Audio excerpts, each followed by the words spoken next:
get with it or get lost. I'm about to get on. So I will see you guys later. I hope you go on. See you guys soon. All right, guys. I'm just getting off of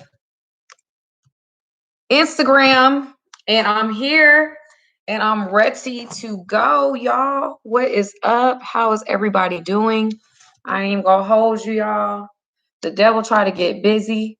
I had a beautiful little meeting with my group, and you guys, when I backed out of my freaking driveway, of course I got my front of my car scratched. Oh, the devil is a lie, y'all. The devil is a lie. I tell you what, you know what? He ain't gonna have this live. I rebuke that. I might have to start this one with a prayer. I might have to start this one with a prayer. Because it's just one of those days. Okay, y'all can hear me. I hope you guys can hear me. I don't see no chat. I don't see anybody in the chat, which is really interesting because normally I hear or I see pop out chat. What's the pop out chat? Oh, okay, here we go. What? That's so weird. Interesting. The chat right here. Let me do this. Okay, so I can see y'all. Perfect. Okay, cool. Okay, y'all. It's great to see you guys. It's awesome to see y'all. Look, I'm about to post my little video, but I have some really. Hey, Veronica, what's going on, y'all? I see April. I see Shay. I see Shay. Okay, I know who that is. I see Hope. I see Shannon. I see all my power up crew. I see Hope. I see all my power up crew. How are y'all? Hey Mo, what's going on, girl? How's everybody doing? Y'all gotta get the fashion over. Okay. Gotta get the fashion over. Put that all up in there, you know what I'm saying? But anyway, you guys, how are y'all? How's everybody doing? I am extremely, y'all, I'm like I said, I prayed before I got on here. I said, Jesus, be a fence, Lord, because as you know, the devil got busy right before, y'all. He didn't want me to come on here. That's what I believe. I really believe he didn't want me to come on here. He wanted me to be on 10. And let me tell you something.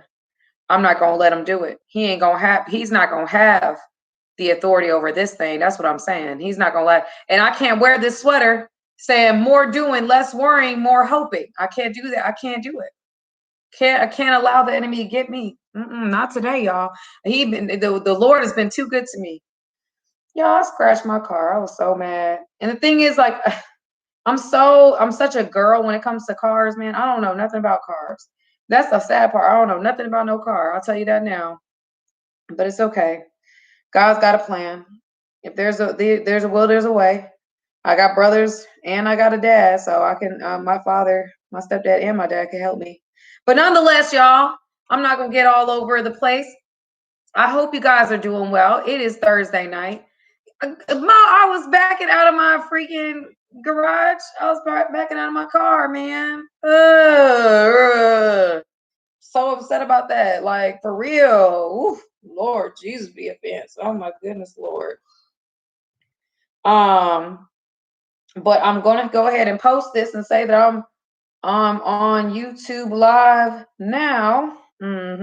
That's why I'm a little bit late tonight, y'all. I had to go ahead and allow myself to have a moment with the Lord. So, you know, I'm gonna do this episode. I really need to get an assistant, y'all. That's what I need to do. I had to rush in here, rush in there. That's pretty much what happened. So anyway, let me see. Let me do this. Oh, let me do this. Let me do this right here. Is that better lighting? Yeah, that's better. Okay. So anyway, y'all, I'm so glad to see you guys. I'm so glad to see you guys. And I do give the men attention. I don't know how to say your name, Zudakis or Zudakis or whatever, but I give men attention. It's just, you know, you're talking about taking me out. I'm talking about ask me some questions, Lord. Ask me questions about life. Okay. That's what I'm answering. I'm not answering date questions. That's not what this is about, y'all. That's not what this is about today. So anywho, y'all, I'm gonna go ahead and get right to it. We got some really great questions today. Not gonna waste none of y'all time. But thank you for joining me for my ninth episode. Ninth episode of I Was Her. Very excited that you guys are here. Very, very excited that you guys are here. And I'm really happy about this being my ninth episode. So anyway, it's been a journey. That means I've been doing this for 9 weeks if it's 9 episodes. So I'm very, very, very excited. We are pouring up the wine. Wine is already poured, sis. Catch up. Catch up. Okay. Mm-hmm. It's been a week, y'all. It's been a week. It has been a week. It's been a week. It's been a week. You know, it's been a week for everybody. It's been a week. So I'm just gonna go ahead and say, you know, for everybody, it's been a week. It's been a good week, bad week, but it's a week. So I'm gonna go right into these questions because we have a lot of them this week. And I'm not gonna, like I say, I'm not gonna hold you. Um, mm, mm, mm, mm. I'm trying to see if I actually asked this question before. All right, so let me do this the right way. So this is a good one. This question says, and guys, just so you guys know, the name of the game is this. You guys submit your questions. I answer them on live. I do it. I'm a clinical social worker, meaning actually a licensed therapist. In the state of Georgia, you have to pass like a bar type of situation where you become a licensed therapist, a licensed social worker, and a marriage and family therapist. So that's what I am. I'm a licensed clinical social worker. But in addition to that, that's not how I'm speaking tonight, though. How I'm speaking tonight is as your sister, as your friend, as your whatever that is, your daughter, your whatever that is. That's how I'm speaking tonight. As your auntie, your cool auntie that you want to go out to the mall with, like that's who I am tonight. And so again, I'm speaking from experience. I'm speaking from what I've seen. I'm speaking from what I've witnessed. I'm not speaking from a place of I'm a therapist and I'm doing this from a therapeutic standpoint. So do not leave this live and say, my therapist told me X, Y, and Z. That's not what I said. Sam said X, Y, and Z. Okay. Sam said that, not your therapist. Okay. Sam does not count as therapy, y'all. This counts as a coaching session. This counts as mentorship. This does not count as a therapy session. That's an hourly rate. Okay. That's a little different price than free. Okay. So anyway, nonetheless, I'm gonna go ahead and get started with my first question because again, we got some real great questions tonight, y'all, and I'm giving y'all an hour, a whole hour of my time. I'm really excited. So number one, first question is, hello, I am from the Netherlands. My English is not very good, but I do understand everything. She said, I'm still her. That's the question. The top part was I'm still her. Very creative. From being from the Netherlands, not knowing your English, that's really good. Mm-hmm. Moving forward. Hello, I'm from the okay. I want to tell you my story and I would like to have some advice. I had a short relationship of a year, despite it wasn't quite what I wanted in a relationship. We had a good time together and we got along well. Fast forward after a year, he seemed to be looking for a reason to be distant and came up with excuses why we can't no longer be together, which I agreed to. But after that, nothing really changed. We still had daily contact. We still got along well until I found out that he was in a whole new relationship. And I put all the pieces together myself, and it turns out she was already there when we broke up. And that was the reason why he wanted to end things. And now it comes, even though I found it out, the daily contact continues, and our relationship actually remained as it already was. Still saying to each other, I love you, still seeing each other. He never talks about having someone else to keep me close. And if I hadn't found out, I would have never known. But I know in my head that it is toxic and I know I don't really want it, but it's so hard to just walk away and leave everything, even though you know you deserve more, though you know he lives a different life, lives a double life. And it's easy to say in the contact, but in real life, it's not that easy. How can you best handle such a situation? I say to myself every day, leave it as it is, but I still find it difficult. Also, the thoughts that he is with someone else and says things and does what he did with me. We now have been 7 months since the breakup and we still have daily contact, that I'm starting to think as long as I'm not bothered by the other woman, it's fine. But deep down, I'm just done with it. I don't know what to do. All right, y'all. So I'm gonna give just to sum it up, sis was in a relationship. She was in a relationship for a while. Well, I don't know how long. Hold on. Oh, okay. Short relationship. She was in a relationship for a year. They end up breaking up because old boy said he didn't want to be in a relationship. When I say old boy, that's me being Southern. That's not because he's old. Okay. I know I got a lot of flack for that. It's not because he's old. I just say old boy because I'm Southern. I'm from Atlanta. I've been living in Atlanta for a while. It's just my speech. So she been dealing with a guy for a year. They break up. He says he needs some time to be by himself. No, he doesn't. He wants to be with somebody else, right?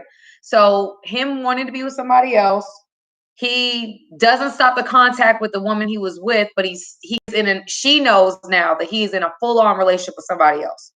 So even though she's aware of the fact that he's with somebody else, he never talks about his new relationship and has continued their situationship while being in his new relationship. And she's basically at a place that they've been doing this for 7 months, almost as long as their whole relationship to begin with. And so now she's at a place of wanting to understand. Well, apparently he was cheating. He was cheating. He was cheating. He was cheating. He was with old girl before. And he left the one girl to be with the other one. And so now the situation is that she's still communicating with him. She's still having a full-on relationship with him, even though she knows he has somebody else, because she still really has a lot of feelings for him. And she's starting to feel bothered about him having a girlfriend, but then she really is bothered by having a girlfriend. And so she's feeling like you can say to end the contact, but it's really not that easy. And so what should I do, Sam? What should I do? Here's what I'll say as a woman. Just because it isn't easy doesn't mean it's not what you should do. You can't stay in something. It's hard to necessarily, why is this box? All right, guys, here we go. Okay. So anyway, I just switched Wi-Fi. So hopefully it's better. I'm sorry, you guys. I'm sorry. It's been one of them days. I'm telling you, it's been one of those days. So I'm now near the router, so this should be a lot better. But anyway, nonetheless, so now, did you guys hear the question? Do you guys know what the question was? Do you guys remember what? As long as you guys know the question, we can keep moving. My thing is, it's never easy to end a relationship, sis. It is never easy to end a relationship. You basically saying that, okay, it's okay for him to be in a whole other relationship. That's why I'm going to keep it 100. That's why he left you. He left you because he knew he would be able to maintain this situation and it be the way that it is, and that but he had to commit to the other girl. So now you guys are dealing with each other for 7 months. You know he's in a whole other relationship. So meaning he's almost been with the other woman as long as he's been with you. And now he's tasted a whole other water. And he's able to taste your water too. What is the incentive for him to not text you? Why would he stop texting you? He's getting everything that he wants from both sides. And you're not even asking no questions. You're not even asking him about his new relationship. You just dealing with him. You taking whatever piece you're getting from him in order to maintain a relationship with him, because it hurts too much to be able to cut him off. Let me tell you something, sis. It hurts to end every relationship. It's never easy to end something you don't want to end. That's just what it is. But you can't allow no man to have carte blanche and just say, hey, listen, I'm going to end this relationship. You know that I done cheated with somebody else. And I'm going to continue with her because I actually want to be with her. I just want to mess with you. So now you're saying now, I don't want to, I only want to mess. I don't want to deal with you on no girlfriend level. I don't want to deal with you on no girlfriend level. I just want to deal with you on a whatever level, on a, like, whether you stay or whether you go, I'm going to do what I got to do to keep you around, just enough to keep you around. but I'm going to do whatever I got to do here to make sure she feels secure about our situation. That doesn't show that you have any respect for yourself at all, sis. That does not show at all. It does not resonate that a man should respect you. You teach people how to treat you in this life. You know what I'm saying? You don't leave relationships because there's a lack of love, or you don't what you stay you say to a place, you get to a place where you're like, listen, I'm not gonna put up with it no more. So guess what I'm gonna do? I'm the executive, I'm the CEO of this life. And I allow what I allow, and I don't allow what I don't allow. And if I'm going to continue to allow you to treat me like I'm some type of option, like I'm some type of plan B, I ain't nobody's plan B. You ain't got me. You got me twisted. If you think I'm going to be plan B, I don't care if I cry myself to sleep every night. At some point, I'm going to get over this thing. At some point, I'm going to feel better about this thing. At some point, Sam going to move on, just like you are going to move on. But you have to sometimes break your own heart to do right by you. I'm going to say that again. Sometimes you got to do right by you. In order to do right by you, you're going to have to break your own heart. Because sometimes we get into situations that God don't have nothing to do with, y'all. Ain't got not a piece to do with it. God said, sis, I didn't have, you wanted this. I didn't want this for you, but I'm going to let you do your thing because you got free will. And now you on the other side of it, and you taking less than what you deserve. You taking less than what you deserve. You don't deserve that. I don't know you, but you don't deserve that. You don't deserve to be somebody's option number 2, girlfriend number 2. So what I will say to you right now, lovingly, is that you need to get some therapy. I'm going to be honest with you. Look, I get therapy every week. There's no shame in therapy. I love therapy. Therapy and Jesus is a deadly combination. I say this all the time. Therapy is very important. I'm not making that in no joking, condescending way. What I'm saying is you're allowing a man to do as he pleases with you in order for you to remain in a situation that's unhealthy. You're not even getting, like, he's not claiming you. He's lying about you. He's not even telling you the truth about the nature of y'all's situation. So you now have to say to yourself, I'm now staying in something. I'm spiritually tied to something. I got flesh ties to something that is not what's best for me. And so I have to hurt. I'm going to have to hurt, but I'm going to have to leave this because this is not what I deserve. And yes, I'm going to hurt. And yes, it's never easy to leave. It's not easy.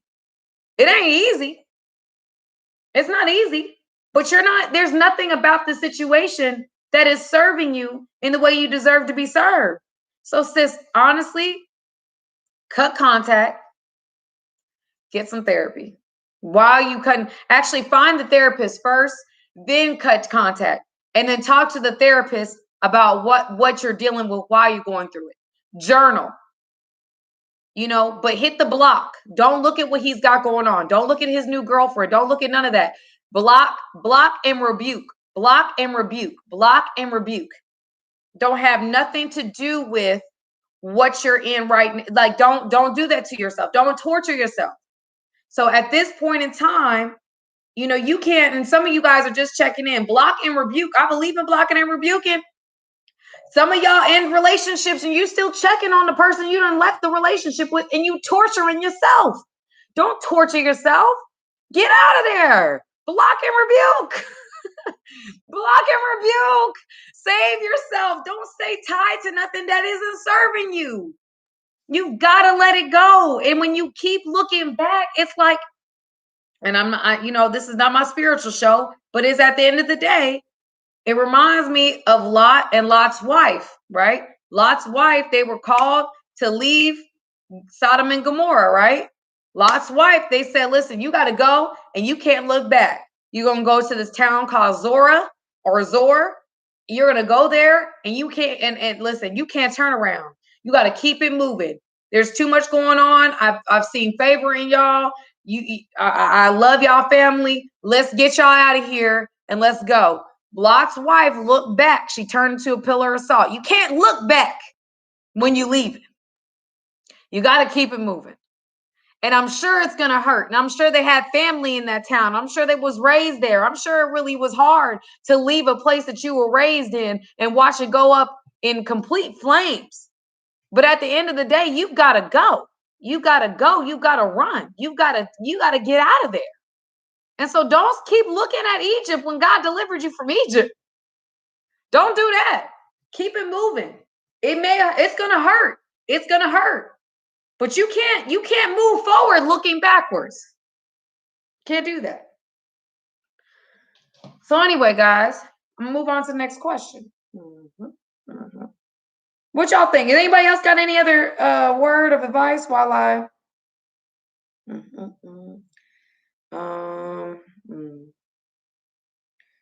let me get, I had a lot of long questions. Okay. I am her question. How to deal with an ex that's moved on within a short period of time since the breakup? Does it mean it was never real as far as feelings or how to handle the hurt? How is it so easy for some people to pick up and act like there were no feelings? I'm just so confused because you just don't stop caring or loving someone overnight. He claims he's conflicted because of what he feels for me, but knows it's what has to happen eventually, us moving on. We broke up because we want different things. He does not want marriage and is willing to build a life with me without the marriage portion. He has seen and experienced what bad marriages have done to his friends and coworkers and believes marriage is just a piece of paper that changes relationships. Here you go, guys. Another situation where a woman leaves a relationship. You left that relationship without any other thing that's going on. You know that this relationship is not in this. Guys are not in the same place. You are not equally yoked. You guys do not want the same things, right? That's what you basically saying here. You saying that y'all ended the relationship because you want marriage. He doesn't. He would rather just build a life with somebody and act like it's marriage, but it's not marriage. Okay, that's not what you want. So you decided to end the relationship. Now you're like, wow, he's moved on. Sis, why are you looking back? Why are you looking backwards? Why are you looking backwards? If you guys don't want the same things, the relationship ended naturally because of whatever you guys have going on. Well, then that means you've got to continue moving forward. You can't move forward looking backwards. So what I will say is block and rebuke. Don't look at him. I'm not saying you got to be mad at him and block. Oh, I'm blocking you because I'm mad. No, you're not mad. You just got to protect your peace. You got to guard your heart. Above all things, guard your heart. So you've got to do things to protect yourself so that you're able to move forward, break those spiritual ties, then be able to live a peaceful life and move forward. You can't just continue to give energy to dead things.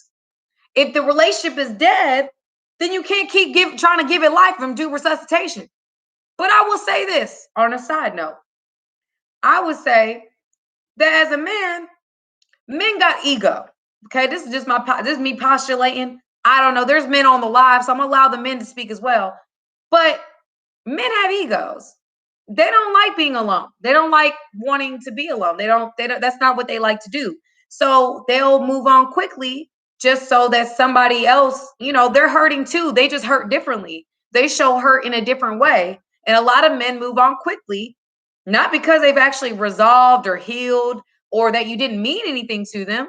They just heal differently. And sometimes healing is putting that same energy that they was putting into you, because it's not like he didn't want a relationship. He wanted a relationship. He just didn't want a marriage.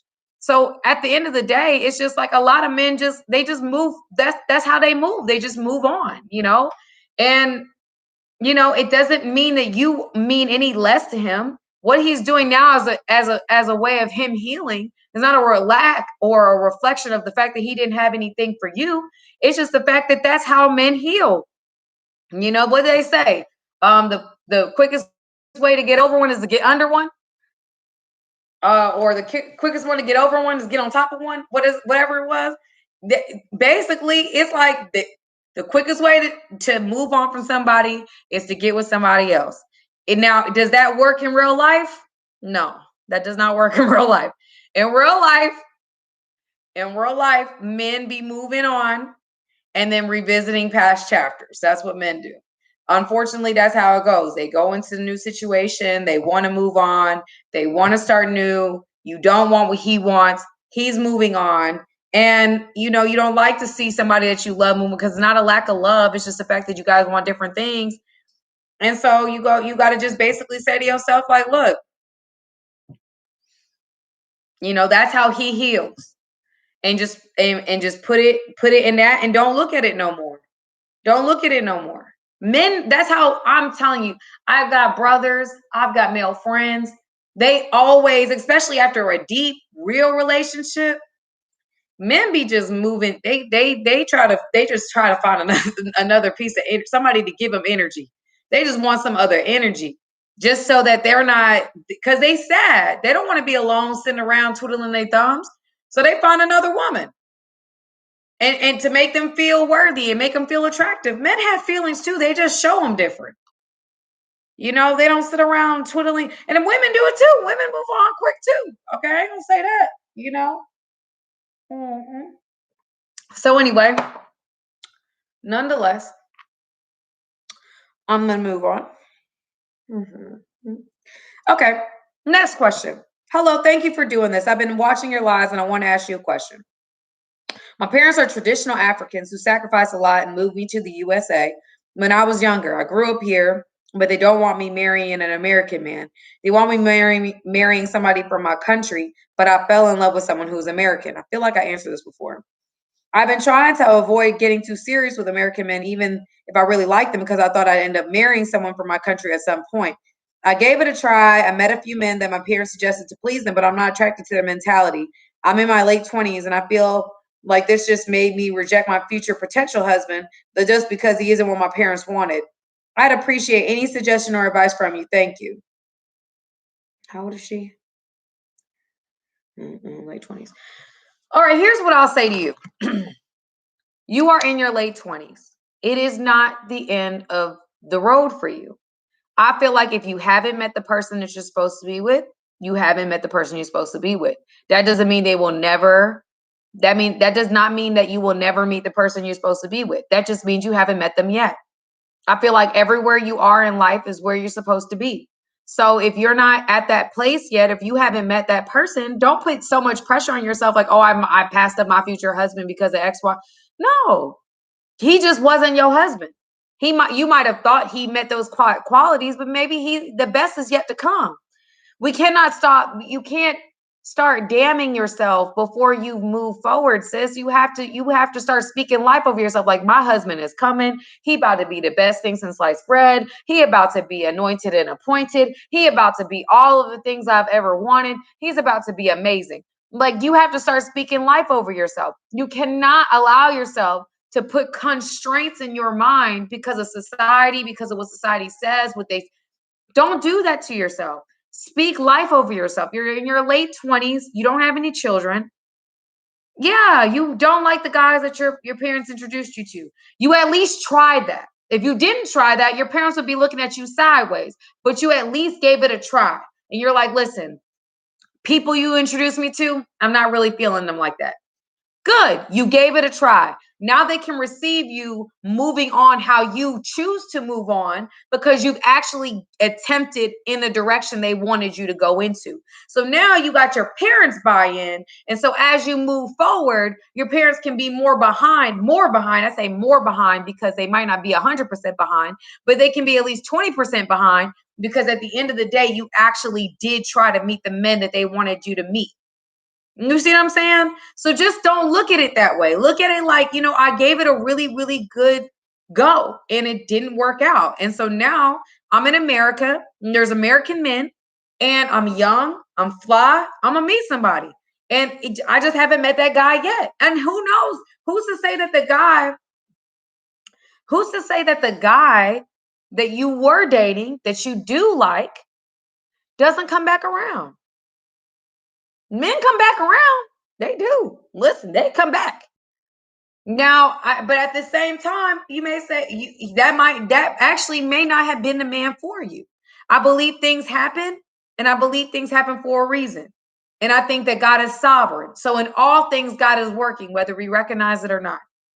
Even with the situation that happened prior to me coming on this live, because I was really upset about that. But I feel like God is sovereign. And so he'll work all things out for his good. That's how I look at it, period. Okay. So that's what I'll say, sis. I think that your husband is on the way. I think that you are young. I think you are fly. And I think some dude, and maybe there's a woman on here that's basically saying that she's American and her husband is a great African man. And she really found love from Africa. So maybe you just haven't tried enough men from your country to say that all men from your country are not going to meet your mentality. Maybe you have to give it a try. You can't dating is a journey. Dating is not a 1, 2, 3, we married. It's a journey to meet the people and the person that you end up being with. Don't just settle for whatever, sis, just because it's the best that you've seen thus far. No, because the best that you've seen thus far may not still be the best thing for you, period. A lot of people settle for what the best that they've seen, not understanding that they're holding on to the best that they've seen when God got something behind his back that's even greater, but you're not ready because you keep holding on to what you see. You see what I'm saying? That's what I'm saying. You don't want to get in the way of what God got for you because you want to hold on to what you believe you have for you, that you found for yourself.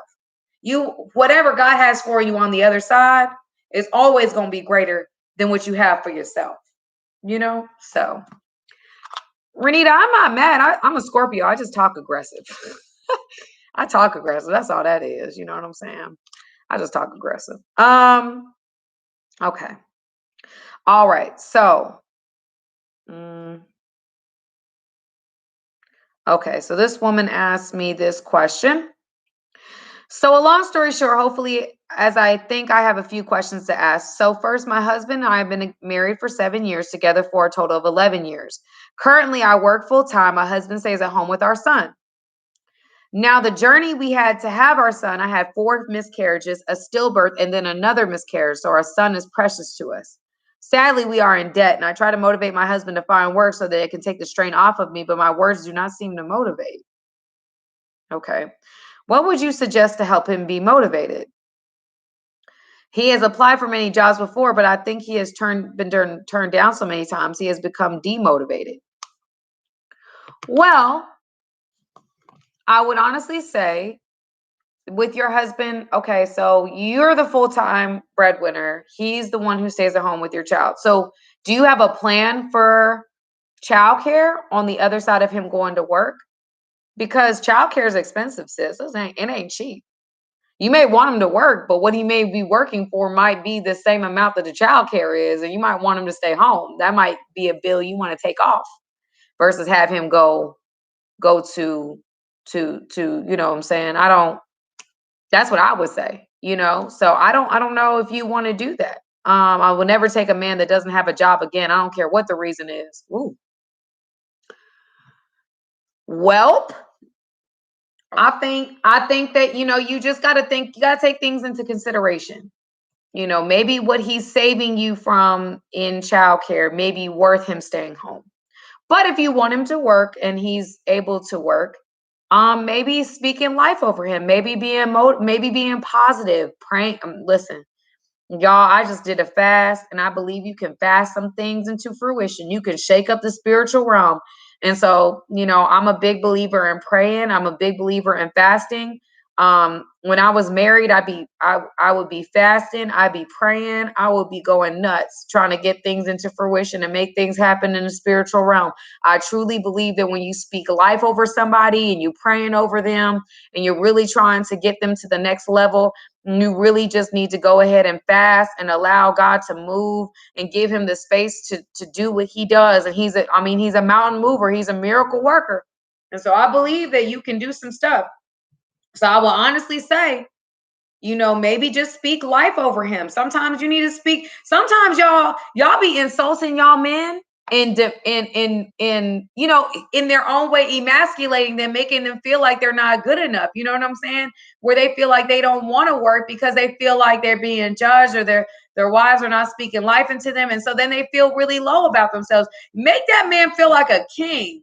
Make that man come in the house and he's like, he's the best thing since sliced bread. He is the most awesome thing in the world. Like, you know what I'm saying? You got to be, as a man, you got to be able as a woman, I mean, you got to be able to speak positive over your man. Make him feel like he's the best. I mean, the best thing since sliced bread, even if he's not, because you might be speaking things into existence. It talks about being able to speak things into existence. As a man thinketh, so is he. That's a true thing. So you've got to be able to start speaking things over your husband and start praying things in the spiritual realm and start speaking life over him. Tell him that he's going to get a job. Tell him he's going to get a good paying job. Tell him that when he goes to this, man, when you go to this next interview, you about to get this job. You're about to nail it. You're about to go nuts. Feed into him, because yes, after being rejected a few times, anybody would be like, you know what, maybe I'm just supposed to stay here.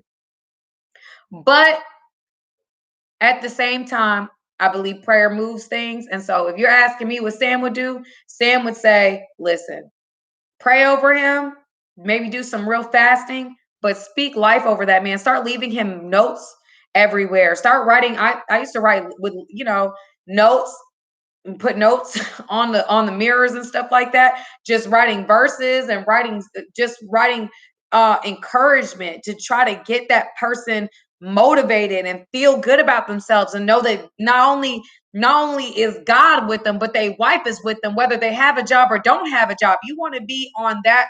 That's how we should strive to be. I'm not saying it's perfection, but strive to be as women, to build our men up. So just go ahead and do your thing, and just really do the best that you can do to make him feel like something when he may not feel like something right now. And that's okay. My ex said, Chris, you're the most positive influence in my life, so please keep me lifted. And I do that all the time. Exactly. You don't understand. There was a woman who told me one time, and I was getting my hair. I was young. Okay. I was young and I was argumentative, and I was young. And she said to me, Sam, you talking about this other girl, because my ex had left me for somebody else.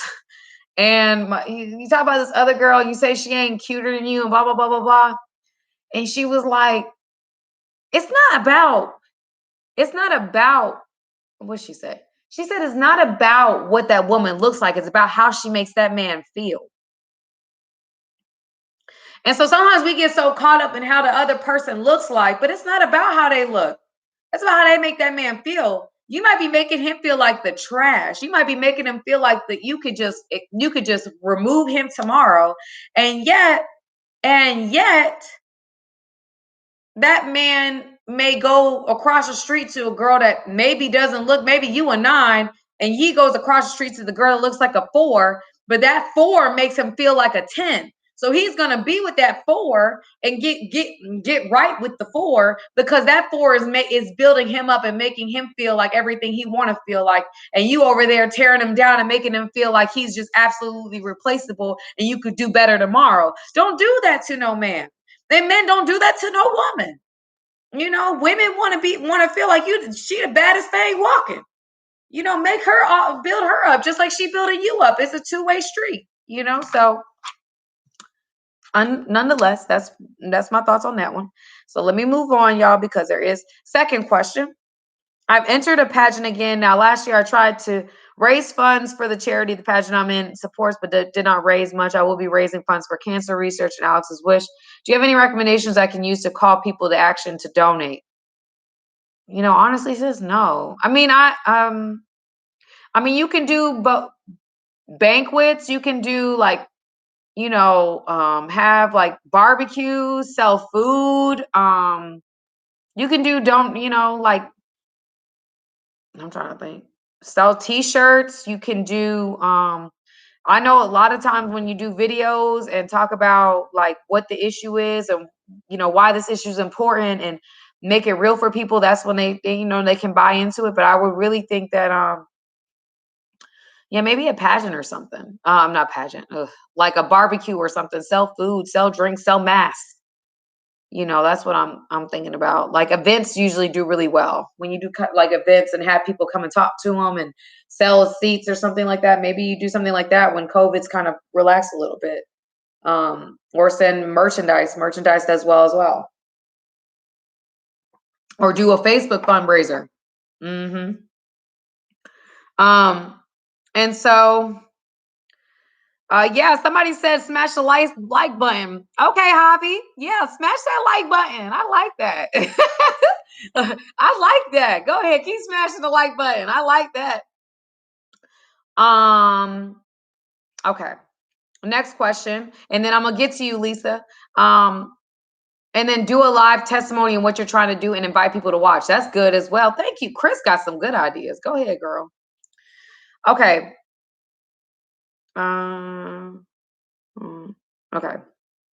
I need advice on a situation I'm currently in, a situation where I'm engaged to someone that before he met me possibly had a child with someone else, but didn't let me know until after we were together. And I'm not sure if I should stay or go, or if the child is his. What should I do? Well, number one, how long have you known that he's had a child or possibly had a child? Because if the duration of your relationship, you knew he had a child, then you should have accepted that man to have a child. And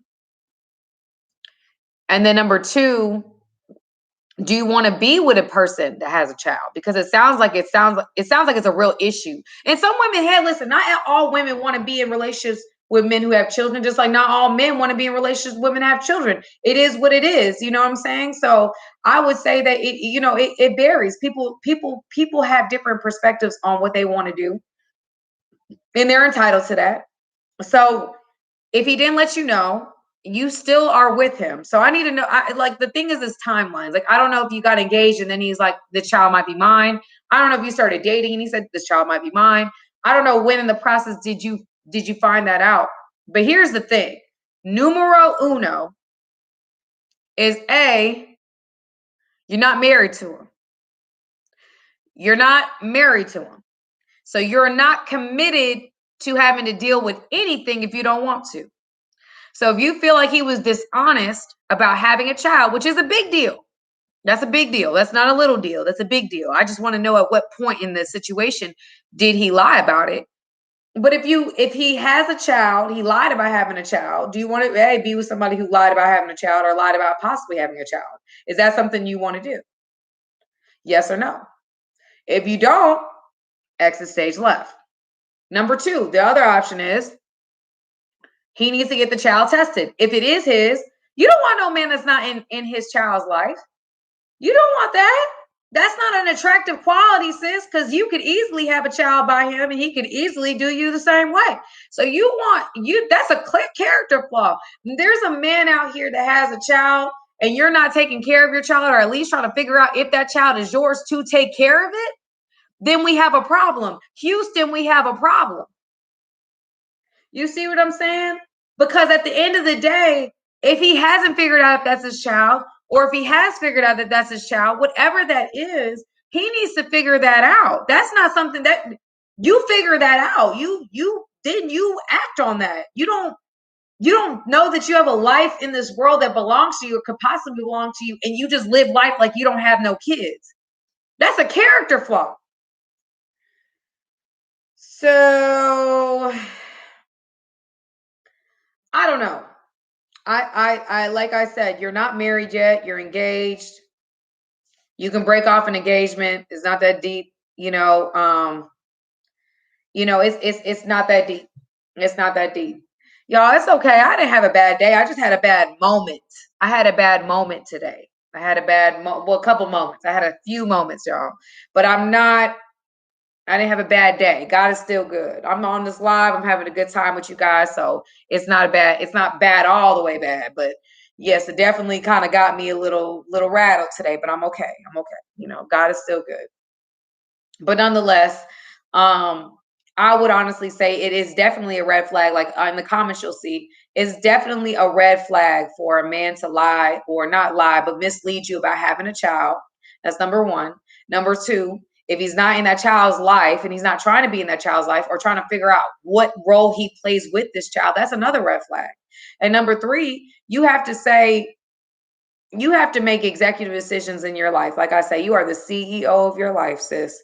If there's things that are speaking to your spirit and making you feel like this might not be it, there's two red flags you have so far. Two major ones too. Lying about having a child or not telling you he might have a child. And then two, not figuring out he does have a child and then stepping into that child's life and playing the role of a father if he is a father. If he's not doing that, then that's a red flag. That's a blaring red flag.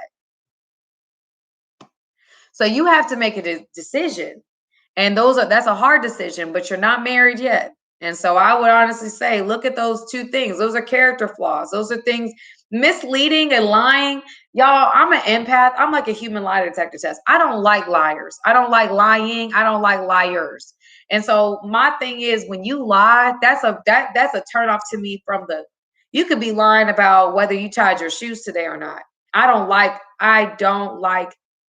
lies. I don't like liars. You don't have to lie. You know what I'm saying? Like, that to me is a real turn off. When I feel like someone's not being honest with me, I can handle a lot of truth. But if you're not being honest with me, or I feel like you manipulating me, you got to go. You got to exit stage left. I can't do that. I'm sorry. Okay. Next. When did I become a woman of faith? What experience did I have that led me in that direction? It's hard to find that with so many distractions in this world. I became a woman of faith be honest with you, I gave my life to Christ when I was 21 or 22 years old. That was like my first go at it. And that was because I've been going to church my whole life, but I had experience with God in college. Long story short, went through cults, went through different crazy spiritual situations that I felt like the enemy did not want me to be a Christian. He did not want me to be spiritual at all. So I ended up, having to kind of figure things out for myself. And then at some point, God kept pursuing me. I felt like he kept pursuing me. So I really feel like I really got, like, my mid to late 20s is when I really was like sold out and in my faith. And, the distractions that the world gives, the world in itself, if you watch the news, it's hopeless. Like, if you watch the news, it's like negative. Like, I don't even watch the news. I can't watch the news. It's like, it is distractions. It's full of distractions. Social media is distractions. I feel like spirituality, my relationship with God, has given me hope. It's given me hope in a lost world. It's given me purpose. And, I'm not perfect. I'm working on it. I'm working on my spirituality. I'm working on my relationship with God at all times. But I feel like it's given me hope.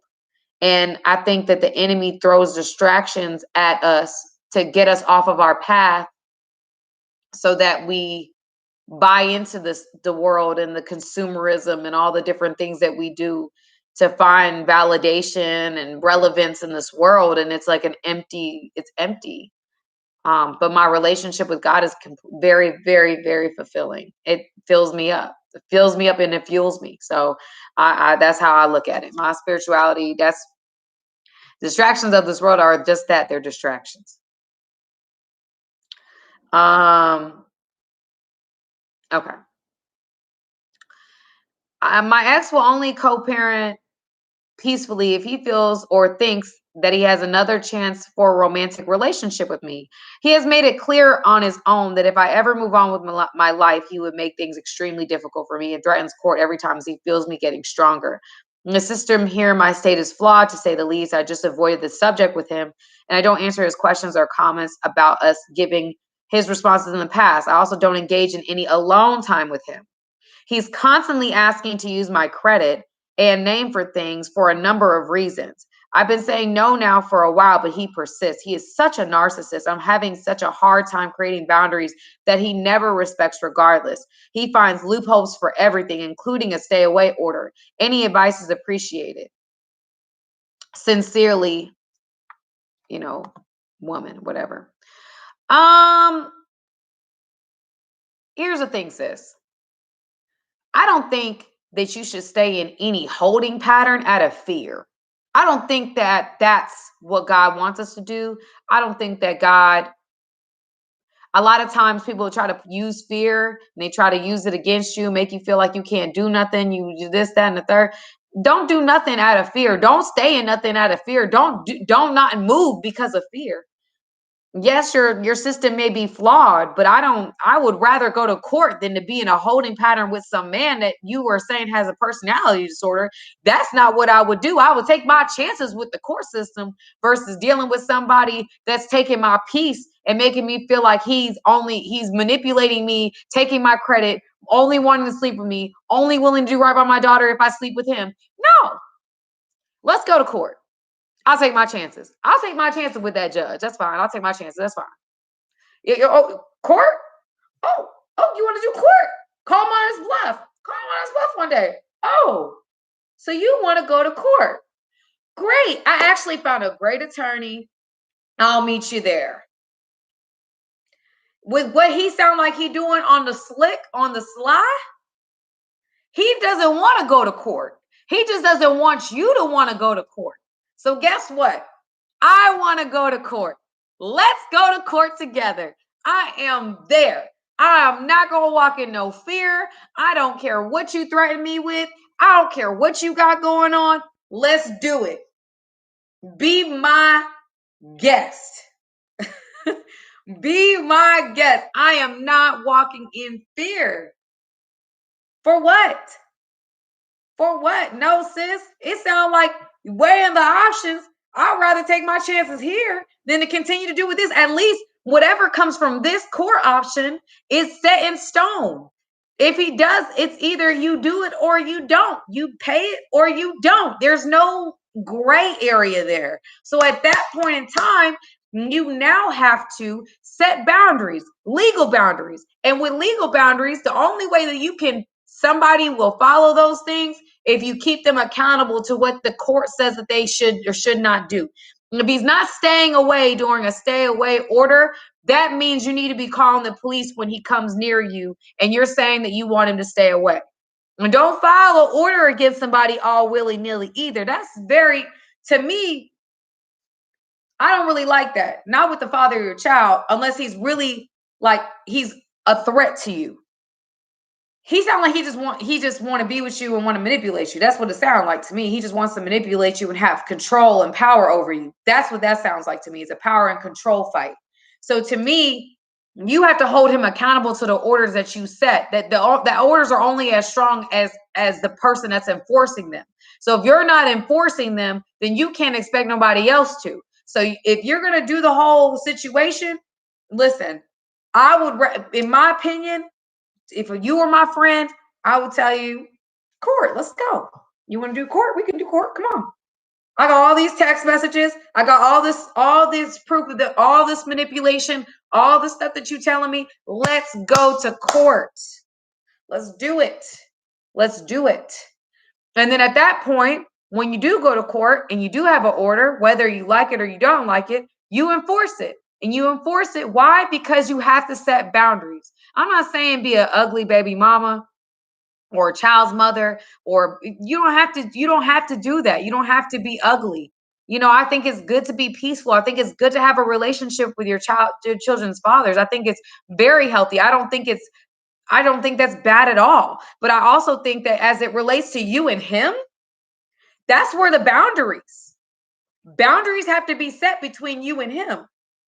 Now with his child, don't get in the way of that, because I look at my relationship with my father, and I mean, I cherish that thing. I mean, my daddy, I would not get in the way of a man's relationship with my child, just personally. But you have to create boundaries. That's what you have to do. And you have to marry your word, and you have to stick to it. And if you don't have the courage, and if you feel like you're afraid, do it afraid. Do it afraid. Do it afraid. Don't be afraid. Don't walk in no fear, sis. Don't do that now. Don't do that.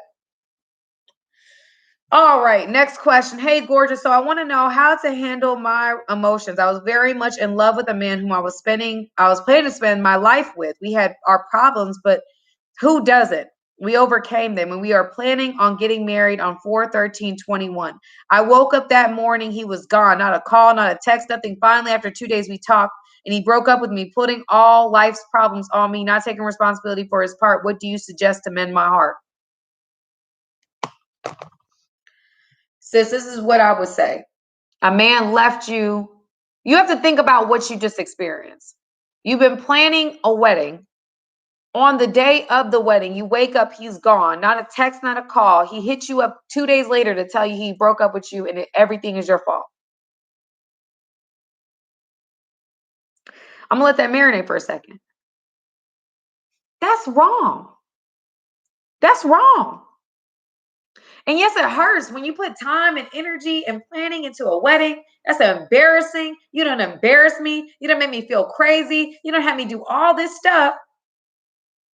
So you have to think about what you experienced with this person. Don't forget that. You can forgive and not forget. Okay. Don't forget that. I ain't going to go through that again. I'll be damned if I go through that again.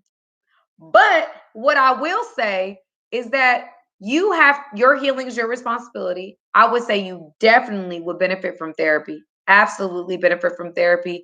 Absolutely benefit from connecting with a group of women that can help you go through the motions of being hurt and being disappointed and dealing with the things that you're dealing with. I totally think that you would benefit from that, because that is a hard you're facing something that is definitely challenging. You deserve to be hurt. You deserve to have all the feelings this is new. This is like less than 2 weeks old. This has just happened.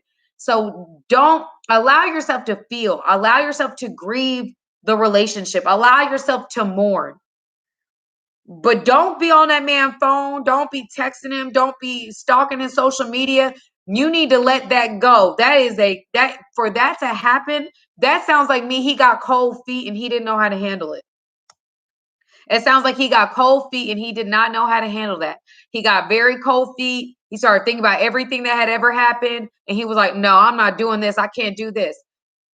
That's fine. All of us have cold feet. All of us have go through that mentality on your wedding day. It's very, very normal. That's why they have a term for it.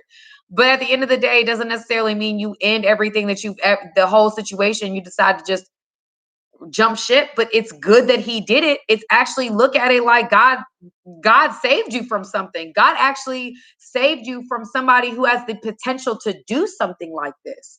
So you have to now heal, and you have the right to heal, and you have the right to feel however you feel. Don't feel any kind of way about crying or being emotional. This is a hard situation, but definitely get yourself into some therapy. I think therapy is a very, very, very positive thing for you to do at this point, because that's tough, man. That's really tough. Mhm. But thank God for it, sis. Look at it differently, reframe it differently. Thank God for it, because I definitely think that God has protected you from something. And I think if you look at it, if you try to look at it differently, if you try to kind of reframe it in your mind, you may find that there's some peace there. Like, you know what? Maybe God really did. He looked out for me, you know? So let me see. I think there's one more question that I saw on here that I said I was going to do. Okay. I have 8 children. My husband has cheated over 100 times with different women that I know of. Y'all listening? My husband has cheated over 100 times with different women that I know of. Wow. I'm sure there's more. And it's hard walking away. Not because I actually love him. I don't. He actually makes me sick. But I was raped for over a year when I was 8 years old. And I feel like if I stay with him, I can control who he brings around my kids so I can protect them from what I endured. I don't know what to do. I own my home alone. I could kick him out now, but I'm behind on my payments and the bank is threatening foreclosure. I don't know what my first move is. I just know living in the situation is hurting me more emotionally, physically, and spiritually. I've also developed autoimmune diseases from the toxicity. Wow. So guys, let me hear what you guys think. I want to hear what y'all have to say about this situation. I want to hear before I share. Excuse me. Let me hear what you guys got to say. Right now, there's a lot of shock reactions. What is the 8 kids for me? Sis saved her from, oh yeah. That last, wow. Yep. Yeah. Yeah. This is heavy. This is a heavier situation. This is one to really, don't put your pain on your kids or family. It's your trauma. Sis, please get help. Just praying for her. No judgment. Wow, let's pray for her. Somebody says, run, Forrest, run. Wow. Somebody says, Georgina. Yeah. Wow. I definitely think praying for her is a very positive thing. So you guys go ahead and pray for her. But taking responsibility, that's what I'm hearing. With COVID, she can possibly get mortgage help, go seek a program, call your local county and see if there's options. I would say don't ever stay with a man who doesn't know your worth. God will make a way and provide. My therapist said to me, don't put your fear and pain on your kids. So I'm speechless. She just needs to go because this ain't it. So sis, I think that I think the consensus is what it is. I think that, how do I say this? What I would say to you, honestly, because this is a really tough situation, and I understand what you guys are dealing with. So at the end of the day, Veronica's right. We're not in her situation. We're not in her situation. We are not in her shoes. And so I would honestly say that, you know, I understand how there's a lot of fear leaving something when you don't see how you can make it without that situation. I understand that.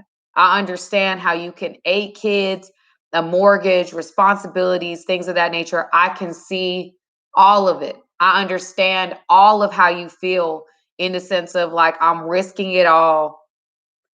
And I don't know if I want to risk it all. Maybe I'll just deal with him cheating. Maybe I'll just deal with him doing these things because on the other side of that, this is a financial decision. I don't want to let this go because I don't necessarily want to have to deal with the responsibility of these kids, the responsibility of the mortgage. Like I need help.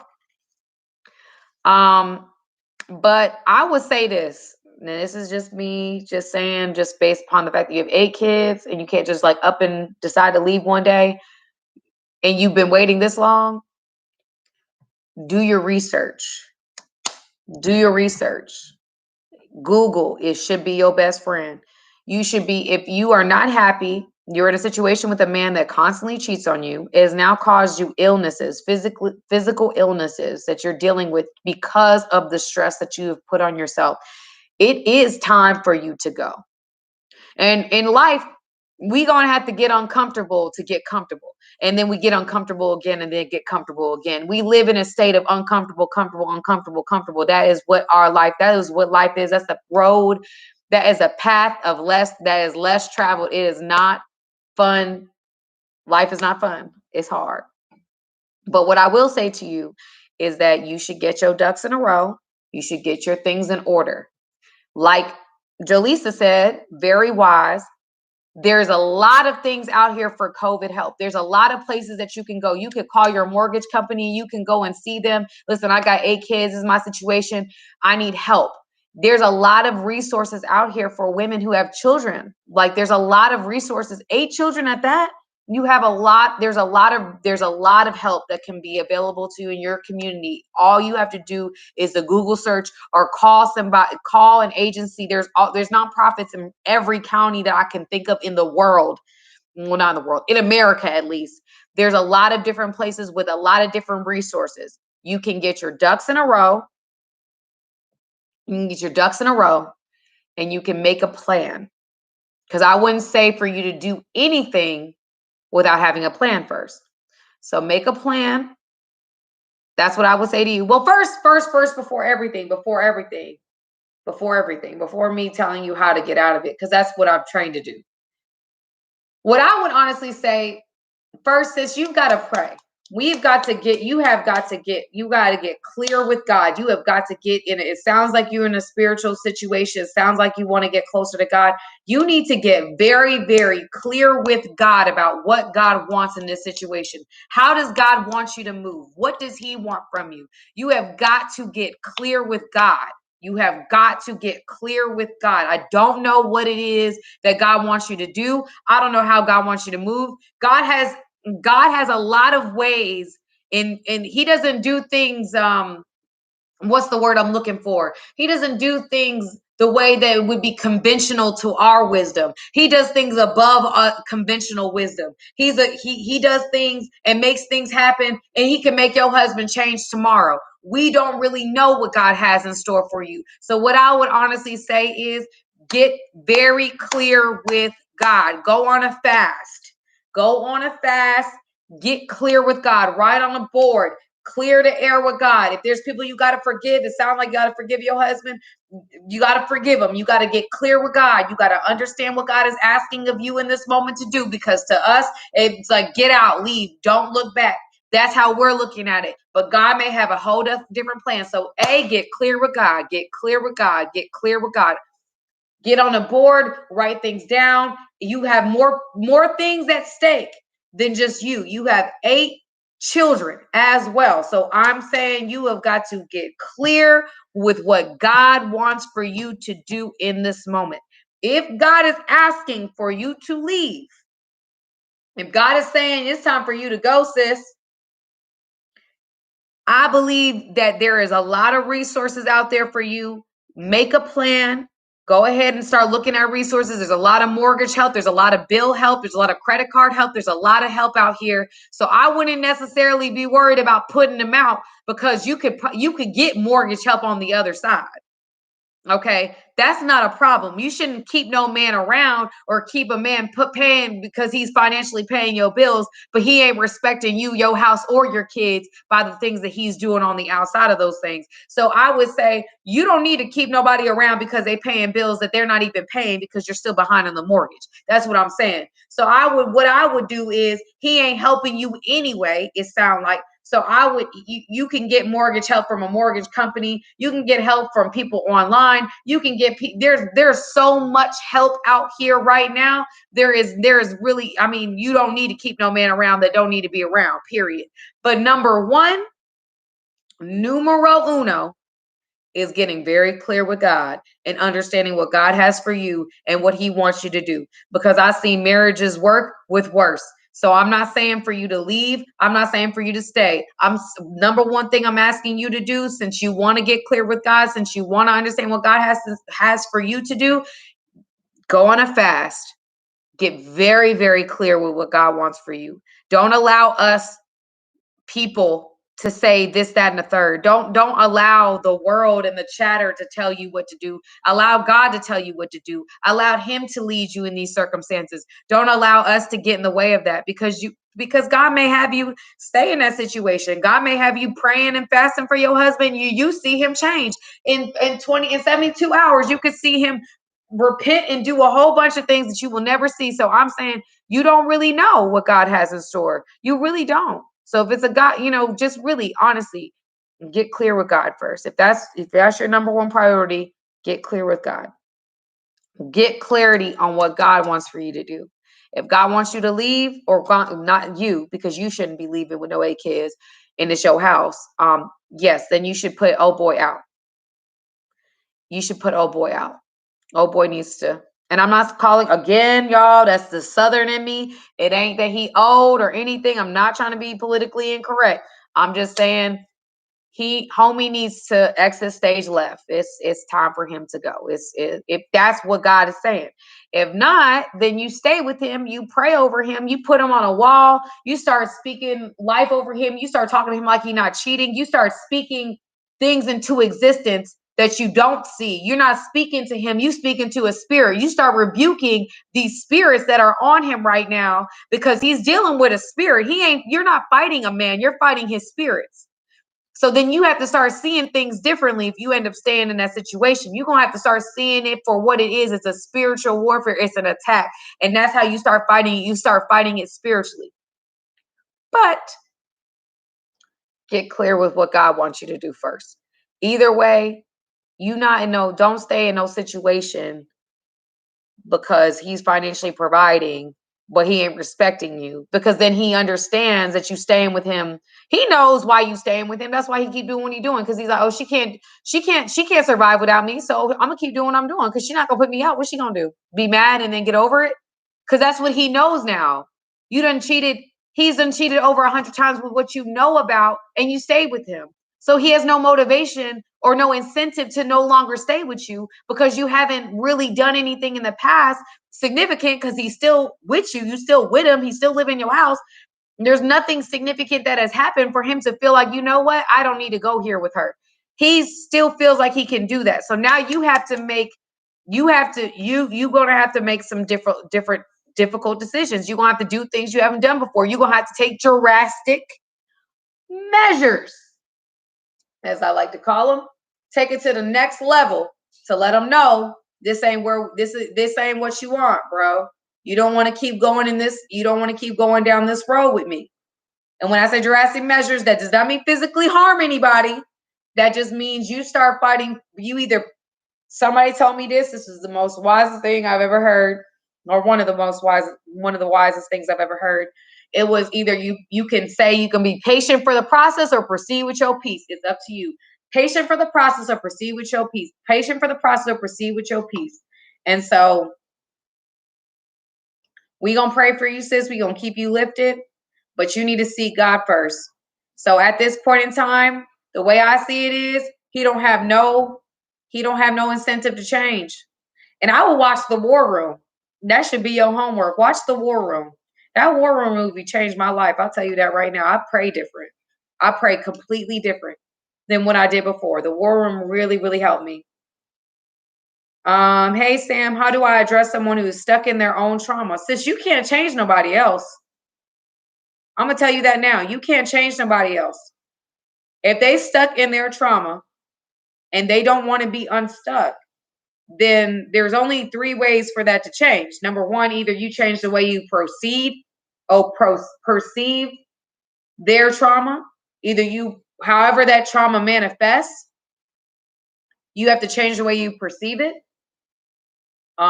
Or you can get out of that situation. If someone's dealing with their trauma and they haven't had a way, you basically say, listen, I got to pray on it. I got to do X, Y, and Z. Then, you got to pray on it. But if it's affecting your daughter, and if it's somebody that's close to them that's affecting their daughter, then they don't need to be around your daughter. If their trauma is affecting your daughter in that way, you know what I'm saying? There's got to be. I don't have a lot of details on the trauma, and I don't know how it manifests. But trauma and manifesting, the way it manifests to different people, can manifest in addiction. It can manifest in impulse disorders. It can manifest in a whole different situation. I understand it's her. Okay, so it's her dad. I kind of figured it was her dad. I mean, the way you're talking, it sounds like it's her dad. How does the trauma manifest? Is it a danger to her? Is she endangered?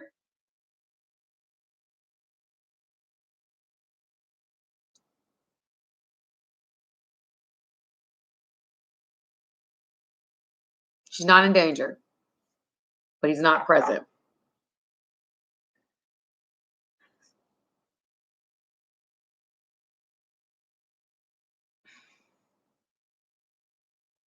So here's the thing. If someone doesn't want to change, you can't make them change. If someone doesn't want to do it, you can't make them do it. You don't have the power to change somebody's priorities. You don't have the power to change someone's thought processes. You don't have the power to make them feel any differently than what they feel. I really do believe the best thing that you can do for this person is to express to them, which it sounds like you have, express to them, listen, what you doing and how you moving is affecting our daughter. Like, this is what's happening, because having a real coming to Jesus communication with him, and maybe his mom, if his mom is involved, women in his family and you, and saying, listen, okay, if his mom passed, if there's people, there may be somebody else that doesn't, maybe there's somebody else in his life. Maybe there's somebody else in his life that can speak to that. But what I would honestly say is that you have to, at times, sometimes, and I know it's not right. I know it's hard at times, but you're going to need therapy. Therapy is very good for people, but they have to be willing to go. You can't make anybody do something they don't want to do. That's what I'm saying, sis. You can't make nobody do something they're not ready to address. You can't do those things. That's that you can't. All you can do is affect. Well, then, sis, you can't do anything besides pray for him, honestly. If you've been honest with him, you told him the truth, you told him that it affects your family, it's affecting his daughter. If he's stuck in his ways, all you can do is pray for him, fast for him, do whatever you've got to do. But you can't change somebody else's. There's nothing that I'm gonna tell you today that's gonna you're gonna get on the phone with him. He's like, oh yeah, I didn't think about that. That's not how that works. They have to find within themselves the reason to no longer do what they're doing. You see what I'm saying? Like you just have to you're going to have to figure out what's the best move for your daughter. Maybe your daughter's old enough to where you guys should do therapy together. Maybe you guys should start doing prayer rooms together if she's understanding what's happening. Maybe you should explain to her if she's old enough to understand it. Listen, your dad has gone through a lot of stuff. Let's pray for him. Let's just keep him lifted. He's not a bad guy. He's just going through some stuff. Just being able to make it a prayer type of situation, shower him. I always feel like when you give people love, you go a lot farther with love than you do with hate. And so being able to really pray, being able to really bring your daughter to therapy. My friend had to bring her daughter to therapy because of her father, and it's done tremendously. Her daughter now sees it in a different way. It doesn't affect her as much. So really just, well, I know you talked her through it all, but I think that maybe a therapist should also, somebody who's out of the situation, that doesn't have any dog in the fight at all, that can help her be able to navigate through these things in a way that maybe you can't.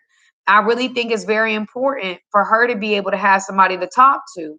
So I would just honestly say, listen, you've got to do what you got to do. You've got to sometimes you're going to have to pray over things. You're going to do a war room. You're going to have to do something on that level, on a spiritual level. If you believe in that, if you don't believe in the spiritual thing, okay, pray.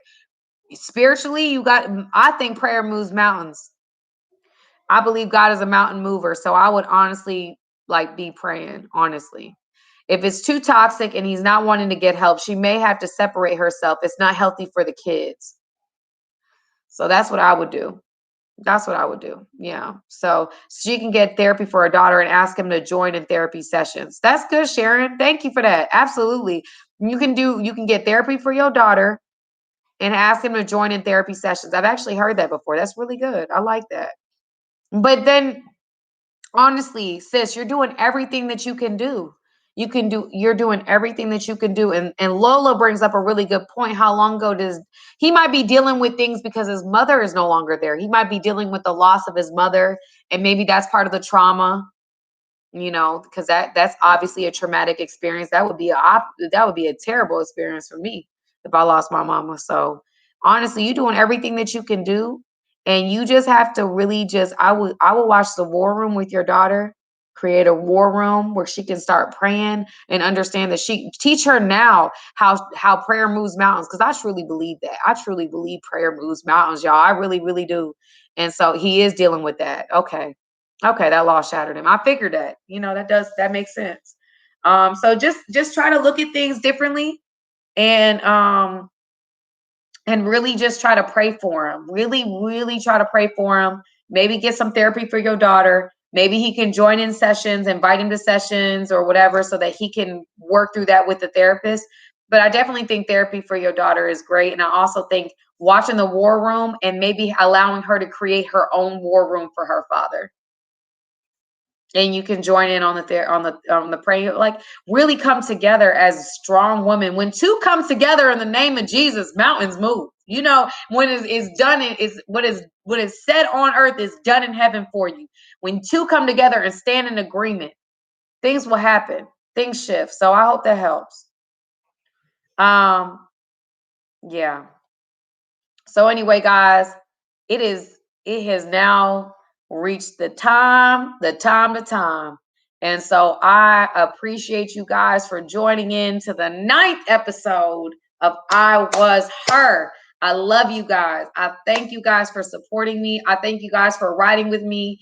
Shoddy, Wi-Fi and all. You guys have continued to ride with me. I love y'all. I definitely am going to watch the movie The Shack. I've heard about this movie. I'm going to watch it. It's my homework. But I thank you guys so much. Y'all are so awesome. So awesome. And I will see you guys again. I'm not sure if I'm going to, right? I'm never an hour. Never. But next time, you guys, I don't know if I'm gonna make it to next Thursday. I'll let you guys know about next Thursday. If not, it'll be then Thursday after that. I got my big mamas. I don't have I may not be able to have somebody watch my big mamas on the next Thursday, but Thursday after that, we could definitely go through it. So anyway, y'all, I love you guys. I thank you guys for supporting me and continuing to support me. And again, listen, we are doing this thing. We are riding together. So I love you guys. Thank you guys. And I will see you for Miracle Monday. If you guys are going for Miracle Monday, I'll be on there again. So love y'all. Have a great night. I've already been on here too long. As always, love y'all. Bye.